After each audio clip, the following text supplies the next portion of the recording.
জলসার সিজনটাও কিছু উল্টাপাল্টা হইব 2-4-5 বছরের ভিতরে। অর্থাৎ মেন ঠান্ডার সিজনে জলসায় রমজানুল মুবারক এসে যাব, এই জন্য উরুসের তারিখ, জলসার তারিখ এদিক থেকে সেদিক হয়ে যাবে। আর জলসাগুলাও তরতিব মোতাবিক করা সম্ভব হইব না। তাই সেই অনুযায়ী এবারে জলসাটাও এখানে আমি যেটা দেখতেছি একদম রমজানের আগে আগে। এখন বর্তমানে আমরা সবাই রমজানের প্রস্তুতি করব, রমজানের তৈরি করব, কারা কি খাবো না খাবো, সেহরি ইফতারের আমরা ডিটেলস বানাইবো। সেহরি ইফতারে আমরা এখন কোয়ালিটি পদ্ধতি কি সমস্ত কি করা যাবে সে সমস্ত চিন্তাধারা করবো। কিন্তু এর মাঝখানে আমাদের এই উরুস শরীফ এসে গেছে, আমরা উরুস শরীফও করবো, সবই করবো। কারণ অল্প দিনের জিন্দেগি, মানুষের জিন্দেগি খুবই অল্প দিনের। আগের মানুষগুলো তো কিছু বাঁচছে, এখন কত মানে খালি মনে ধরলেই মরে, যেরকম ঠিক না। এখন বর্তমানে এরকম হয়েছে যেন আকস্মিক মত, বেমার আজারও অত একটা হওয়ার দরকার নাই। মৌতে যখন ইচ্ছা করে আল্লাহর হুকুম জলদি জলদি হইতেছে, আর কিয়ামতের আগে আগে আরো জলদি জলদি হবে। মানুষেরা আয়ু ঘাটতে ঘাটতে এমন ঘাটা ঘাটবে যেটা কল্পনার বাইরে, আর সেটা আমাদের বাস্তবে দেখা যাইতেও আছে। তো এই অল্প সময়ের ভিতরে আমরা অনেক ইবাদত বন্দেগী করে দুনিয়া থেকে যাওয়া লাগবে। পৃথিবীর লোকের যেটা জিন্দেগি, জিন্দেগির একটা স্বপ্নের মতো। হ্যাঁ, 20 বছর 18 বছর পর্যন্ত পার হইতে একটু সময় নেয়, কিন্তু যে 20 বছর পার হইল বা 25 বছর পার হইল, এখানে সময় পার হইতে কিন্তু অসুবিধা না। যেরকম গাড়ি একটা যখন রানিং নেয় তখন কিন্তু একটু মানে গিয়ার 1 গিয়ার থাম লাগে বা 2 গিয়ার থাম লাগে, তারপরে জোরে যখন রেস দাবানো হয় আর গাড়িটা যখন স্পিডে যায় তখন সেই গাড়িটা না বেশি জোর দম লাগে না, খালি ইশারা রাখলে এলো অল্প সময়ের ভিতরেই মোটামুটি গাড়ি জায়গা পৌঁছে যায়। তদরূপ মানুষের আরম্ভণী জিন্দেগিটা 20-25 পর্যন্ত সময় পার হয় না গো। আমাদের সেই সময় পার হয়েছে। আমরা যখন ইউপিতে পড়ি একটা একটা দিন পার করবার জন্য একটা একটা বছর ইন্তজার করা লাগছে। কোন সময় সাবান চান উঠবে সে বাড়ি যাইতে পারবো। সাবান চান উঠে না গো, সব চান উঠে, সাবানের চান উঠে না। কিন্তু এখন দেখি কোন দিন 2025 গেল, 24 গেল, 25 শুরু হয়ে গেল। 25 ভালো করে শুরু হয় নাই, ফেব্রুয়ারি শেষ হওয়ার অবস্থা হয়ে গেল। অর্থাৎ সময়ের ভিতরে কোনো আয় বরকত উঠেও নাই। এটা কিসের জন্য? এটা কোনো কিছুর জন্যই না, মহান রাব্বুল আলামিনের হুকুম, নবীর বাণী, কিয়ামতের আগে আগে সারা বরকতি আমি উঠাই না। 20 টাকা দিয়েও মানুষের পেট ভরবে না। আগে তো 10 টাকা দিয়েও পড়ছে। 10টা টাকা যদি কোনো মতে আব্বা জানে হাতে দিছে, নাচতে নাচতে জায়গা গাটা করে লেগে যেরকম লিখে। আর এখন যদি 5000 টাকাও হাতে আসে, এরকম লাগে যেন কাটনের পাতা। মানুষ এখন বর্তমান কোটিপতি, লাখপতি, আরবপতি, খরবপতি, কিন্তু কোনো ফুর্তি ভাবটা আমি দেখি না। আজ থেকে 30-40 বছর আগে 5 একটা লজেন কিনবার জন্য যদি কোনো গার্জিয়ানে দিছে, খুশি হওয়ার জায়গা হয় নাই। আরো কি করছি জানেন? যেই জায়গায় পার্টনারে দিছে সেই সোলার খোসাগুলো আমরা নিয়ে বাস করে দোকানে দিতাম, দোকানওয়ালায় তারপরে 5 দামে একটা চকলেট দিত। এটা সারাটা দিন 4টা খাইতাম, তবু শেষ হইত না। আর এখন আমরা 500 টাকা খরচা করে আনে মুহূর্তের ভিতরে। যেরকম মুহূর্তের ভিতরে হয় না, 1 সেকেন্ডের ভিতরে 300 টাকা খরচা হয় না, যেরকম না। আপনি এখন মোবাইলের ভিতরে রিসার্চ করেন, 1 সেকেন্ডে চমুক করে 300 টাকা খায় হজম করে লাগব। আর কিছুদিন পরে দেখবেন ভিতর থেকে এক মেয়ে মানুষ বেরিয়ে বলবো যে তোমার টাকা শেষ। যেরকম ঠিক না? এরকম মানে দুনিয়া পানি হয়ে গেছে গা, দুনিয়ার কোনো বরকত রহমত আমি দেখতেছি না। এই জন্য আমি কোন কোন জায়গার দেখি বুড়া বুড়া মানুষেরা দোয়া করে, আল্লাহ নেও না কে, এই ফেতনার দুনিয়া তার থাকবার ইচ্ছা নাই। আপনারাও টের পাবেন এই দুনিয়াটা কি। আর কিছুদিন খালি যাবার দেন। মহান রাব্বুল আলামিন কোরআনুল কারীমের ভিতরে বলেই দিয়েছেন যে এই দুনিয়াটা কিন্তু খেল তামাশা। ইন্নামাল হায়াতুদ দুনিয়া লাহু ওয়া লাইব ওয়া ইন্না দারাল আখিরাতা লাহিল হায়াওয়ান। লম্বা জিন্দেগি হলো আখিরাতের জিন্দেগি। এই জিন্দেগির কার কোনো শান্তি নাই।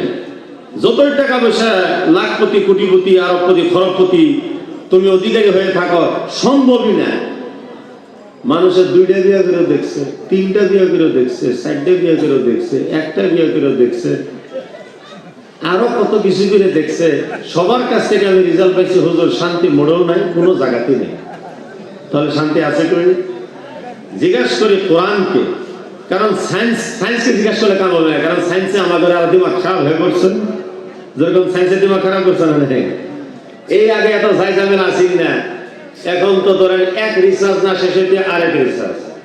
মোবাইলের রিসার্চ কোন রকম বড়াইছি, কিবা কিবি করে মুরগি বেছে, আন্ডা বেছে, কিছুদিন পরে আবার কারেন্টের রিসার্চ করা লাগতেছে, এটা কোন রকম করছি। তারপর আবার বাইকের সার্ভিসিং হয়ে গেছে, বাইকের সার্ভিসিং কোন রকম করছি, আবার আধার কার্ড আপডেট মারা লাগতেছে।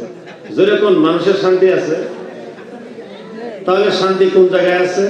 আল কোরআন উত্তর দেয়, আলা বিযিকরিল্লাহি তাতমাইনুল কুলুব। শান্তি এক জায়গায় আছে, মসজিদে যাও, জলসায় যাও, মাহফিলে যাও, ওরসে যাও, খেরের উপরে বয়ে দেওয়া কত শান্তি। যেরকম সুবহানাল্লাহ। এই শান্তিটা না 5 স্টার হোটেলও পাবেন না, এই শান্তিটা টুকটুকা তুষকের উপরে পাবেন না, যে শান্তিটা আজকে আপনারা এখন অনুভব করছেন। আর আমি কারেন্সির উপরে বসছি অসুবিধার কারণে, তারপরেও যে শান্তিটা পেতেছি, সুভার ভিতরেও শান্তি নাই। যেরকম সুবহানাল্লাহ। যারা খুব কম সময়ের ভিতরে আমি শেষ করবো, কারণ আমার শ্বশুরের অবস্থা খুবই খারাপ, বরং জীবনের মাঝখানে আছে। আমি কয়েকদিন মানে গুম জায়গা অবস্থাতে আছি, আজকে আসছি ওয়াদা করার কারণে, বড় রকমের ওয়াদা। কারণ আলেম ওলামারা ওয়াদা করে যদি জলসায় না আসে, এটা একটা দলিল হয়ে গেল আম পাবলিকের জন্য যে ওয়াদা করে খেলাপ করা যায় না। এই জন্য আমি ধিক্কার জানাই সেই সমস্ত আলেম ওলামার, যে কোনো উপযুক্ত কারণ না থাকায়, 2টা টাকার কারণে যদি কোনো জায়গায় ওয়াদা খেলাপ করে, এই সমস্ত আলেম ওলামার জবানের ভিতরে লেগাম লাগায় হাজার হাজার মাইল জাহান্নামের আগুনের উপর দিয়ে ছেঁচড়ায় নিয়ে হাউয়ে বুজুর্গের ভিতরে ঢেলে দেবে।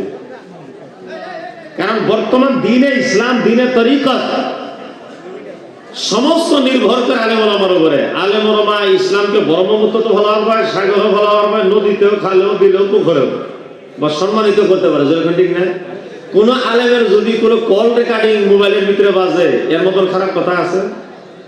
কোন মোবাইলের যদি কোনো গলত কথা, কোন আলেমের কোনো গলত চরিত্র ফেসবুকের মাধ্যমে, হোয়াটসঅ্যাপের মাধ্যমে বাজ্যে ওঠে, এর মতন আরো কোনো কলঙ্কিত কথা আছে? তাহলে চিন্তা করে দেখেন কি করা যাবে, করবার মতো কিছু নাই। কিন্তু কথা হলো ফেসবুকের ভিতরে ভাইরাল হয়ে যাও আর টাকা পয়সা কামাই করো। এই জন্য আজ পর্যন্ত আমি কোনো চ্যানেল খুলছি, দেখছেন আমার কোনো ফেসবুক আছে, কিন্তু সবার থেকে পুরানো আলেম আসামের ভিতরে আমি দেখতে যদিও সাংরার মতোই দেখা যায়, সবার থেকে প্রথম মুফতি এখানে আমি বাস করেছি, অথচ আমার কোনো ফেসবুক এরকম নাই। মাঝখানে কিংবা জরুরতের কারণে 2-3টা লাইভ আমি দিয়েছিলাম, ছোট্ট ছোট্ট সমস্যা সমাধান করার জন্য। দ্বীন ইসলামকে এবং ওয়াজ নসিহতকে যদি আমরা ব্যবসার জরিয়া বানাই, আমাকে বহুতে বুদ্ধি দিছে, আপনি ওয়াজ খালি ছেড়ে দেন, দেখবেন ইউটিউবের ভিতরে হাজার হাজার টাকা ঢুকবে। আমি বলছি সেই টাকার আমার দরকার নাই, আমি মাখই খেত করে খামো, আমি ওয়াজ বেঁচে খামো, আমি মাছ বেঁচে খামো, আমি খড়ি বেঁচে খামো, আমি আরো কিছু বেঁচে খামো। কিন্তু আমার এটা ধারণা নাই, এতদিন আমার এই সমস্ত কিছু ফেসবুকের মাধ্যমে, হোয়াটসঅ্যাপের মাধ্যমে টাকা পয়সা হ্যাঁ যাইতো গা, কিন্তু সেই টাকাটা যদিও পাইতাম, আল্লাহর কাছে আমার উত্তর দন লাগতো যে তুমি ওয়াজ বেশ লাগবে। তবে কয়েকটা ওয়াজ আমি আমার ইউটিউবের ভিতরে থয়ে যাবো, আমি মরে যাওয়ার পরও যাতে আমার একটা স্মৃতি থাকে, ওইটা দেখে যাতে মানুষের মনে করে যেন ব্যক্তিগত এটা আমার ইউটিউব থাকবো, কিন্তু ব্যবসার নিয়তে না। তো জানা হোক, পবিত্র আল কোরআন থেকে একটা আয়াতের টুকরা তেলাওয়াত করছি, একটা হাদিসের টুকরা, তার উপরে সংক্ষিপ্ত আলোচনা হইব। কিন্তু তার আগে আগে আসলে আমরা সবাই মিলে দয়া রাসূল সাল্লাল্লাহু আলাইহি ওয়াসাল্লামের প্রতি 2টা লাইন বাংলা আর 2টা লাইন উর্দু পেশ করবো। সবাই দুরূদ শরীফ পড়ে নেন। আল্লাহুম্মা সাল্লি আলা মাওলানা মুহাম্মদ ওয়া আলা আলি সাইয়্যিদিনা মাওলানা। হে নবী তোমায় ভালোবাসি,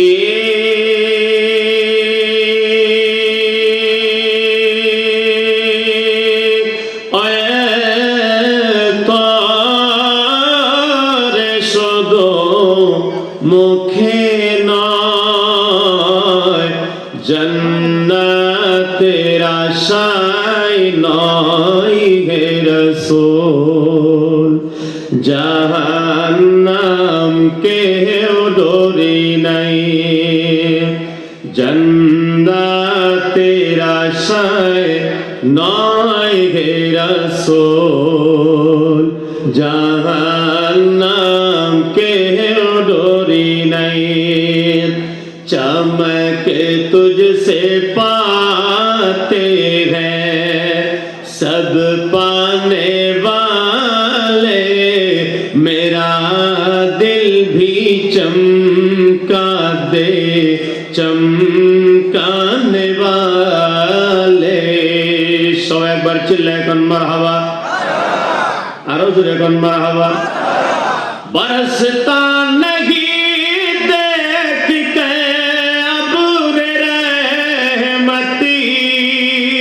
बरसता लगी देख कर अब रहेगी मते, बदो पर भी बरसा दे बरसाने वाले, बदो पर भी बरसा दे बरसाने वाले। জানো বাড়াবাড়ির জলসা একটা কথা ভালো লাগে যে যেখানে পুরুষ ওখানে পুরুষ, যেখানে মহিলা ওখানে মহিলা। আমি কিছুই ভালো লাগে না, যার জন্য এবার বড় একটা জলসার ভিতরে ওয়াজ করে নিয়ে আমি সেদিন আমি বাড়িতে আসছিলাম, ওয়াজ করে নি, কারণ এখন আমি বাদ দিচ্ছি হক হক বাতিল বাতিল। ঠিক আছে, যে জায়গায় পুরুষ মহিলার খিচুড়ি আছে ওই জায়গাটা আমি নেই। শরীয়ত বাসায় তরিকত পালন করো সেই জায়গায় আমি আছি। কারণ অনেক কয়েক জায়গায় আমি কিছু চুকা কথা শুনছি, হুজুর আপনারাই বাস করেন পুরুষ মহিলা যে জায়গায় এক জায়গায় থাকে, আবার আপনারাই কোনো কোনো জায়গায় খুব গরিব যে কম মহিলা পুরুষ এক জায়গায় হওয়া যায় না, এই জন্য সে সমস্ত আমি বাদই দিয়েছি। এখন সত্য কথা হইল শরীয়ত এবং তরিকতের মাধ্যমে আমরা আল্লাহর নবীকে নেব, যেরকম সুবহানাল্লাহ। এটা একটা বাহানা যে সৃষ্টিয়া তরিকার ভিতরে নাচন আছে, সৃষ্টিয়া তরিকার ভিতরে দুতুরা আছে, সমস্ত বাহানা কথা। আল্লাহ নবী সাল্লাল্লাহু আলাইহি সাল্লামের দ্বীন ইসলামকে বিভক্ত করা হয়েছে কয়েকটা তরিকার ভিতরে। সুবহানাল্লাহ বল। 4টা মযহাব বানানো হয়েছে, 4টা তরিকা বানানো হয়েছে। আমাদেরকে একটা মাথায় কলঙ্কিত করে আমরা জিজ্ঞেস করেন না কেন আমাকে, হুজুর এত বিভক্ত কেন? একটা রাস্তা একটা পন্থা রাখলে তো হয়ে যেত, এখানে আবার 4টা মযহাব 4টা তরিকা কেন? এটা উম্মতে মুহাম্মাদিয়াকে সহজ করার জন্য, যেরকম সুবহানাল্লাহ। কারণ এমপির পরে এমএলএ, এমএলএর পরে পঞ্চায়েত, এত বানানো হয়েছে কে? জিনিস কিন্তু একটাই, যেরকম এই যে রাস্তাঘাট ইত্যাদি যে বানানো হয় সমস্ত কি সরকারের মাল না, কিন্তু বেলেগ বেলেগ পন্থা দিয়ে দেওয়া হয় কিসের জন্য? সহজ করার জন্য, যেরকম ঠিক না? এই যে পঞ্চায়েত কেন বানানো হয়েছে? বানাইতে বানাইতে গাঁয়ের ভিতরে একটা মিনিস্টার বানানো হয়েছে, সেই মিনিস্টারের নাম কি? আরে যেরকম না মেম্বার। তার মানে বড় সরকারের সাথে তোমাদের কানেকশন করা যদি কঠিন হয়, কারণ রাষ্ট্রপতি তো রাষ্ট্রপতি অনেক সিকিউরিটি থাকে, প্রধানমন্ত্রীর অনেক সিকিউরিটি থাকে, ডিসিএসপি ডিআইজি অনেক সিকিউরিটি থাকে। এই জন্য গ্রামের ভিতরে একটা মন্ত্রী বানান দেওয়া হয়, সে মন্ত্রীর নাম কি? যেরকম এটা এই জন্য বানানো হয়েছে যে তোমারই খালাতো ভাই, তোমারই মামাতো ভাই বা নিজের ভাই, ওদিকে তার কাছে যাও, সমস্যা কও, যেরকম ঠিক না? তদরূপ এই যে তরিক যে বানান দেওয়া হয়েছে কাদরিয়া, চিশতিয়া, নকশবন্দি, মুজাদ্দা দিয়া, এটা আল্লাহর ফায়েজ বরকত রহমত যাতে সহজে পাবলিকের ভিতরে পৌঁছে যায় এই জন্য, যেরকম সুবহানাল্লাহ। এটা আলাদা কোনো জিনিস না, সমস্ত নবীর গুপ্ত ধন, নবীর গুপ্ত ধনকে তরিকতের মাধ্যমে মুরিদানের ভিতরে বন্টন করা হয়। এটা ভাবে না যে চিশতিয়া আলাদা জিনিস, চিশতিয়া অন্য নবীর, কাদরিয়া অন্য নবীর, চিশতিয়া অন্য নবীর প্রোডাকশন বা কাদরিয়া অন্য নবী দেওয়া জিনিস, এই সমস্ত কোনো কথা না, সমস্ত আমার নবী দেওয়া। তাহলে আমি একটু চিন্তা করে দেখার দরকার যে সমস্ত তরিকায় যদি নবী দেওয়ার দরকার, তাহলে আমার নবীজি কোন দিন দুতরা বাজাইছেন? কারণ এখানে যাইছে এই সমস্ত তো নবীর কাছ থেকে আইছে না, নবী না দেওয়া কোনো জিনিস তো নাই। তাহলে দয়া রাসূল সাল্লাল্লাহু আলাইহি ওয়াসাল্লামে কোন হাদিসের মাধ্যমে প্রমাণিত যে দুতরা সারিন্দাবাজ এই সমস্ত করছেন বা বাংবুম খাইছেন, মাতোয়া লইছেন, পাগল হইছেন, এই সমস্ত কোনো জায়গায় নাই। নবীর কাছে যদি নাই, তাহলে যার অসিলাতে তরিক হইছে, এই তরিক যিনারা জারি করছেন এদের কাছে কই থেকে বস্তুরা চলে এলেন। তারপর আমি আপনাদের সম্মুখে কিছু তথ্য ডাইঙ্গে ধর্ম যে তরিকত, শরীয়ত, হকিকত, মারাফতের সমস্ত কারে কয় 10-15 মিনিটের ভিতরে জানিয়ে যাবেন কারে কয়। যেরকম সুবহানাল্লাহ, একটা সিন ফেরাউন, যেরকম কি আছেন, আর একটা সিন যায় হযরতে বাইজিদে বুস্তামি রহমাতুল্লাহ আলাইহি। দুইজনে একটা বাক্য কইছে, একজনে কয়ে ফাঁসে গেছে আর একজনে বাইচে গেছে। ফেরাউনও কইছি না না রাব্বুকুমুল আ'লা, আমি তোমাদের প্রভু। আর এই অবিকলে বাক্যটায় বাইজিদে বুস্তামি রহমাতুল্লাহ আলাইহি কইছেন সুবহানি মা আযামা শানি। অবিকল এই বাক্যটা মনসুর হাল্লাজে কইছেন আনাল হক, আমি আল্লাহ। ফেরাউন কয়ে ভাইসা গেল, মনসুর হাল্লাজ ভাইসা গেল। ফেরাউনে কয়ে ভাইসা গেল, বাইজিদে বুস্তামি ভাইসা গেল। এখন ফেরাউন ফাঁসলো কেন, মনসুর হাল্লাজ বাঁচলো কেন, ফেরাউন ফাঁসলো কেন আর বাইজিদে বুস্তামি বাঁচলো? তাহলে বেরোতে ডিফারেন্স আছে না গো? আস্তে আস্তে কইতেছি, চিল্লাইলে খালি ওয়াজ হয় না, বুঝে যাবেন। হ্যাঁ, যদি ওয়াজ করলেই সব হয়ে যাইতো তাহলে তো মাস্টার প্রফেসররা স্কুল কলেজের ভিতরে ছাত্রদের সম্মুখে ওয়াজই করতো। তাহলে আস্তে আস্তে পড়াইতো। আপনাদের সম্মুখে আমি আজকে যেহেতু একটা তরিকতের বৈঠক, এখানে নানান দায় ধমকি দিয়ে গলা ভাঙ্গিয়ে আহুজা কোম্পানির মাইকের মেমোরি খারাপ করে আমার কোনো দরকার আছে? এই জন্য আমি চাই যে 2-4টা সবক নিয়ে যাওয়ার দরকার। ফেরাউন নিজেকে নিজে আল্লাহ বললে দাবি করছেন রক্ত মাংস সহকারে, যে আমার ভিতর বাইরে যা আছে সব আল্লাহ। কিন্তু মনসুর হাল্লাজ রহমাতুল্লাহ আলাইহি মুখ দিয়ে উনি প্রকাশ করছেন আল্লাহ, ভিতর তনে কথা কইছেন আল্লাহ। যেরকম সুবহানাল্লাহ, উনি এমন আমল করছে যে মহান রব্বুল আলামিন তার কলবের ভিতরে বিরাজমান হয়ে গেছে। হযরত বাইজিদ বুস্তামি রাহমাতুল্লাহ আলাইহি প্রথম যখন কাবা ঘরে জিয়ারত করা গেলেন, যায় দেখলেন কাবা আছে।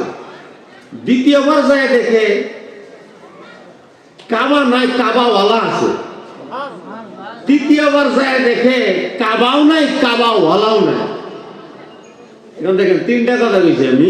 প্রথম হজে গেছে যায় দেখে কাবার ঘর, দ্বিতীয় হজে গেছে যায় দেখে কাবার ঘর নাই, কাবাওয়ালা স্বয়ং দেখা করতেছে তার সাথে। তৃতীয়বার যায় দেখে কাবার ঘরও নাই, কাবাওয়ালাও নাই। অর্থাৎ কাবা ওনার ভিতরে ঢুকছে, আল্লাহ ওনার ভিতরে ঢুকে ফানাফিল্লাহ, ফানাফির রাসূল, ফানাফির শেখ হয়ে গেছে। যেরকম সুবহানাল্লাহ, এখন ওনার রক্ত মাংস ক্যালসিয়াম হাড্ডি রুম্বার গোড়ায় গোড়ায় আল্লাহর জপন। এই জন্যই তো রাবিয়া বসরিয়া রাদিয়াল্লাহু আনহা উনি কাবা ঘরে গেছে জিয়ারত করার জন্য। কিন্তু উনি মহিলা মানুষ, কমজোরি মানুষ, ওনার দুঃখে দুঃখিত হয়ে আল্লাহর হুকুমে কাবা চলে আইছে রাবিয়া বসরির সাথে দেখা করার জন্য। রাস্তার মাঝে হযরতে হাসান বসরি রহমাতুল্লাহ আলাইহি যায় দেখে কাবার ঘর নাই। অথচ হযরতে হাসান বসরি একটা করে কায়েত দিছে আর 2 রাকাত করে নফল নামাজ পড়ছে। কত আজমত বরকতের সফর। যেরকম সুবহানাল্লাহ, আমরা তো হজে যাই একটা মিলাদ পড়াইয়া, আর হযরতে হাসান বসরি রহমাতুল্লাহ আলাইহি হজে গেছে একটা করে কদম দেয়, 2 রাকাত করে নফল নামাজ পড়ে। এত কষ্ট করে কত বছরে গেছে কাবা দেখবার যায়, যে কাবা নাই। আল্লাহকে জিজ্ঞাসা করলেন, আল্লাহ এত সাধ্য সাধনের মাঝখানে আমি আসলাম কাবা দেখার জন্য, কাবা পাইলাম না, কাবা কোথায় চলে গেছে? মহান রব্বুল আলামিন ডাক দিয়া বলেন, ও হাসান বসরি, আমার কাবায় আমার কমজোর বান্দি রাবিয়া বসরির জন্য আগ বাইরে চইলা গেছে। এরকম সুবহানাল্লাহ। রাবিয়া বসরি কিন্তু তো আমলও করে নাই। উনি দিল কালা কইরা, কাবাডারে অন্তরদারে নরম কইরা, মনদারে গরিব বানায়, ফকির মিসকিন বানায় উনি আল্লাহর দিকে অগ্রসর হয়েছেন। আল্লাহ, আমি মহিলা মানুষ, কমজোরি মানুষ, আমার সাধ্য সাধন নাই, আমার ধন সম্পত্তি নাই, আমার সোয়ারি নাই, আল্লাহ কাবার ব্যবস্থা করে দাও। আল্লাহ কয়, তুমি যদি এত ছোট হয়েছো, কাবার ব্যবস্থা কাবার আগেই করে দেব। যেরকম সুবহানাল্লাহ। এখন আসলে ফেরাউন ওই সম্পূর্ণ সাকুল্য নিয়ে বলছেন আমি আল্লাহ, আর মনসুর আল্লাহ আল্লাহ আল্লাহ করতে করতে, আল্লাহ আল্লাহ করতে করতে ফানা ফিল্লা হইয়া তার রক্ত মাংস হাড্ডি ক্যালসিয়াম সমস্ত আল্লাহর জপনায় মুগ্ধ হয়ে গেলেন। এই জন্যই তো কাবা যায়, ওখানে দেখা পায় নাই, কাবাওয়ালাও পায় নাই, কাবা তার ভিতরে। মন্নাগঞ্জম হযরত মাওলানা রুম রহমাতুল্লাহ আলাইহি বলেন, রুম রহমাতুল্লাহ শরীয়ত তরিকত মারিফতের সম্রাট আছেন। হযরত মাওলানা রুম রহমাতুল্লাহ আলাইহি বলেন কি মন্নাগঞ্জম দর জমিন ইয়াসিমা, মন্নাগঞ্জম মন্নাগঞ্জম দর জমিন ইয়াসিমা, লেকিন গঞ্জম দর কুলুবে মুমিনা, লেকিন গঞ্জম দর কুলুবে মুমিনা। আমি হাদিস দিয়ে প্রমাণ করব।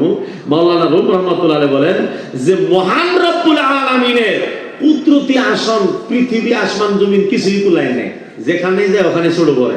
আল্লাহর কুদরত অত বড়, কিন্তু সর্বশেষে মুমিনের কলব, মুমিনের অন্তর আল্লাহর আসন হিসাবে লায়ক হয়ে গেলেন, উপযুক্ত হয়ে গেলেন পৃথিবীতে। আর অন্য কোন জায়গায় আল্লাহর উপযুক্ত হইল না, আসমান জমিন সহকারেও হইল না। অর্থাৎ আল্লাহর কুদরতি আসনের মোকাবেলায় সারা পৃথিবী অতটুকু। সর্বশেষে মাওলানা রহমাতুল্লাহ আলাইহি বলেন কিন্তু মানুষের কলম হলে একটা জল্লা, মানুষের কলমে তো জল্লা না। আসমান জমিন যেই জায়গায় ফলাইলেন না, সেই জায়গায় আল্লাহ বলেন যে আমার কুদরতি আসন মুমিনের কলম হয়ে গেল। একটা জানা গেল আল্লাহ মুমিনের কলবে, আপনার কলবে আল্লাহ, আমার কলবে আল্লাহ। সে আল্লাহকে এখানে বসানোর জন্য জিকির করার দরকার, আর সে আল্লাহকে এখানে বসানোর জন্য প্রথম শত্রু, প্রথম দুশ্মন শয়তানকে কলব থেকে হাটাও করার দরকার আছে না নাই? যেরকম আছে না নাই? আমি তো দলিল দিয়ে আপনাকে জানিয়ে দিলাম যে আল্লাহ মুমিনের কলবে। এখন সেই কলবটাকে পরিষ্কার করতে হবে জিকির দিয়া, আর সেই জিকিরটা হবে কি? লা ইলাহা ইল্লাল্লাহ। কিছুগুলো জিকির আছে মিনিংলেস, কোনো অর্থই নাই, তাহলে হু হা করে, সেই জিকির দিয়ে কোনো কাজ নেই। বুঝলেন কথা? ওই জিকির হলো আব্দে গুব্দে ফায়ারিং করা। যেমন আপনি গুলি চালাবার জানেন না, আপনার হাতে বন্দুক উঠাই দিছি, বন্দুকও কাঁপে, আপনিও কাঁপেন। এখন আপনি কোন আপনার টার্গেটে কি কোনো জীবজন্তু করবে, কোন শিকারী করবে, কোনো কিছুই আপনি করতে পারবেন না। আপনি যে জিকির করবেন, আপনাকে যে কোনো একজন হক্কানি পীরের কাছ থেকে ট্রেনিং নেওয়ার দরকার আছে না? তিনি যেভাবে বলবে সেইভাবে জিকির করতে হবে। জিকির কোনো হালকা ফুলকা জিনিস না তো, ইয়ার ভিতরে অনেক জালালি আছে, জামালি আছে, কামালি আছে। জিকিরে মানুষকে কমজোর বানায়, আবার শক্তিশালী বানায়, আবার দেওয়ানা বানায়, আবার পাগল বানায়, আবার ভালো বানায়। যেরকম সুবহানাল্লাহ। হ্যাঁ, হাদিসের ভিতরে পাওয়া গেছে যে জিকির এইভাবে করো যাতে মানুষ তোমাকে মতুয়াল কয়, পাগল। কিন্তু অত পাগল সাইজো না যে পাগলের জন্য নাকি মেন্টাল হসপিটাল দরকার পড়ে যায়। পাগলেরও ভাগ আছে, যেরকম আছে না নাই? তাহলে আমি জিকির করবো, জিকির দিয়ে কলম সাফা করবো, কারণ কলবে আল্লাহ বিরাজমান। আল্লাহকে জায়গা করে দেওয়ার জন্য সেই জায়গাটাকে আমার পবিত্র বানাইতে হইবে। কারণ শয়তান যখন আল্লাহর কাছ থেকে মার খাইলো, যেরকম কি খাইলো, আর তার কারণে একটাই আছেন, সেজদে তাজিমি করে নাই। এই জন্য বেশি ফতোয়াবাজি করুন লাগে না। আজকালও এক মুষ্টি আলেমে ফতোয়াবাজি করে, বর্তমান সামানে সান চলতেছে না গো। রুডি হালুয়া কই থেকে আইলো, এটা দেখাই দেন লাগে অন্ধর জাতের, কিন্তু খাওয়া রাখা 40-এ না যায়, কিন্তু 40-এর পিঠালি আর মাংস দিয়ে বসায় দেখবেন খালি, যদি 5 জন সুন্নি মানুষের একটা ওয়াহাবিয়া খায় শেষ করতে না পারে, 40 খাওয়ার ভিতরে এক্সপার্ট তারা, কিন্তু খালি 40 রাখে দাদা খাওয়াটা ব্যাপার না, খাওয়া আনো খালি মারো ব্যবসা দাও, দেখি আমি খাইতে পারি কিনা। আমি দেখছি অনেকের খাইতে খাইতে ধলা গামছা হইলে করে আলাইছে, বড় বড় আলে। তো তদরূপ সাবান চান্দের ভিতরেও রুটি হালুয়া না যায় লোক আছে না, বেশি ফতোয়া দিবার যায় শয়তান ফারছেন। আল্লাহ বলছিল উসজুদ লে আদম, কি করো? আদমকে সাজদা করো। উসজুদু লে আদম, আদমকে সাজদা করো। সমস্ত ফেরেশতাদেরকে আল্লাহর অর্ডার দিয়েছেন, সবাই এগ্রি, সবাই মেনে নিয়েছেন। কিন্তু ইবলিস খোসা আরম্ভ করলো। খোসাটা হইলো খালাকতানি মিন নার ওয়া খালাকতাহু মিন তিন, আমারে বানাইছো আগুন দিয়া, তারে বানাইছো মাটি দিয়া। আগুনের পজিশন তো এমনিই মাটির থেকে বেশি। এটা তুমি হুকুমটা উল্টা হুকুম দিয়া লাইছো আল্লাহ। আমি আগুন, মাটি আমাকে সেজদা করতো, এটা হলো স্বাভাবিক। আর আগুন মাটির সবার সেজদা করতো, এটা অস্বাভাবিক। আল্লাহ এটা কি হুকুম দিলা? মহান রব্বুল আলামিন ভালো করেই জানেন আমি আল্লাহ হয়ে শিরক করাইব না। আল্লাহ রাব্বুল আলামিন কারোর দিয়ে কোনো শিরক করাইতে পারে না। তবে কেন সেজদার জন্য বললেন? সেজদার জন্য বলছেন এর তথ্য হলো আদমের পুতলার ভিতরে নূরে মুহাম্মাদি সাল্লাল্লাহু আলাইহি ওয়াসাল্লাম, মদিনাওয়ালা নবীর নূর মুবারক আদম আলাইহিস সালামের পুতলার ভিতরে ছিলেন। আর আল্লাহর উদ্দেশ্য ছিল এইটাই যে আমার হাবিবের নূরকে তাজিম করো। তখন আবু মানবো না, বুঝছেন? আমি যাওয়া গেল ঘুমাইয়াছিলাম, দেখছি বৃষ্টি আইছে। আজকে আইবই বৃষ্টি, এটা বৃষ্টির সিজন। তা জানা হোক, বৃষ্টি না হওয়া পর্যন্ত আপনারা কমসে কম তো শুনবেন আমি কি কই। আমার অন্তর ভিতরে টাকা দিচ্ছে যে আকাশে যেটা অবস্থা দেখলাম, কিছু বৃষ্টি উষ্টি হয় নাকি। তবে আমি পরিধান ভাইদেরকে বলি আজকে যত মেঘের ভিতরে বীজ পারবান, কারণ কাবাতে যখন হজ করতে যায় হাজিরা যদি দেখে যে মেঘ আইছে আর পাগল বেশি হয়। তবে বীজবার আমি না করি, কারণ বীজে যদি নিউমোনিয়া হয়, সর্দি কাশ হয়, এইটাই কিন্তু আল্লাহ নাম নেয়। বৃষ্টি হওয়ার সাথে সাথে আপনারা কেউ প্যান্ডেলে তলে থাকবেন না, সবাই যার যার আসন গ্রহণ করবেন। আর মাইকে যদি সুবিধা থাকে, ওয়াজ করতে থাকে, আপনারা শুনতে থাকবেন, কোনো সুবিধা আছে। কিন্তু এত বক্ত সাজবেন না যে বিজে বিজে এখানে শুনবেন। এর জন্য যদি কোনো বেমারি হয়ে যান গা, এই বেমারির দায়িত্ব আল্লাহ নেবে না, এটা আমরা ডাইরেক্ট যেন জিকির করে লা ইলাহা ইল্লাল্লাহ, লা ইলাহা ইল্লাল্লাহ, লা ইলাহা ইল্লাল্লাহ, লা ইলাহা ইল্লাল্লাহ, মুহাম্মাদুর রাসূলুল্লাহ, লা ইলাহা। জানা হোক তো বানাইলে তো প্যান্ডেল লড়াই নেব। জানা হোক আমরা এখন আগে উঠে পড়তেছেন কে? আগে দুধবার দেয় না, যখন দেখবেন যে উপায় নাই তখন উঠে যাবেন। এখানে যদি যেন অসুবিধা না। জানা হোক এর মাঝখান দিয়ে ওয়াজ আমি পরে করবো যদি বৃষ্টি ছাড়ে। আমাকে খলিফা গান্ধী সাহেব বলছিলেন যে এই যে পিছনে যে একটা মসজিদ হইতেছে, আমি নিজে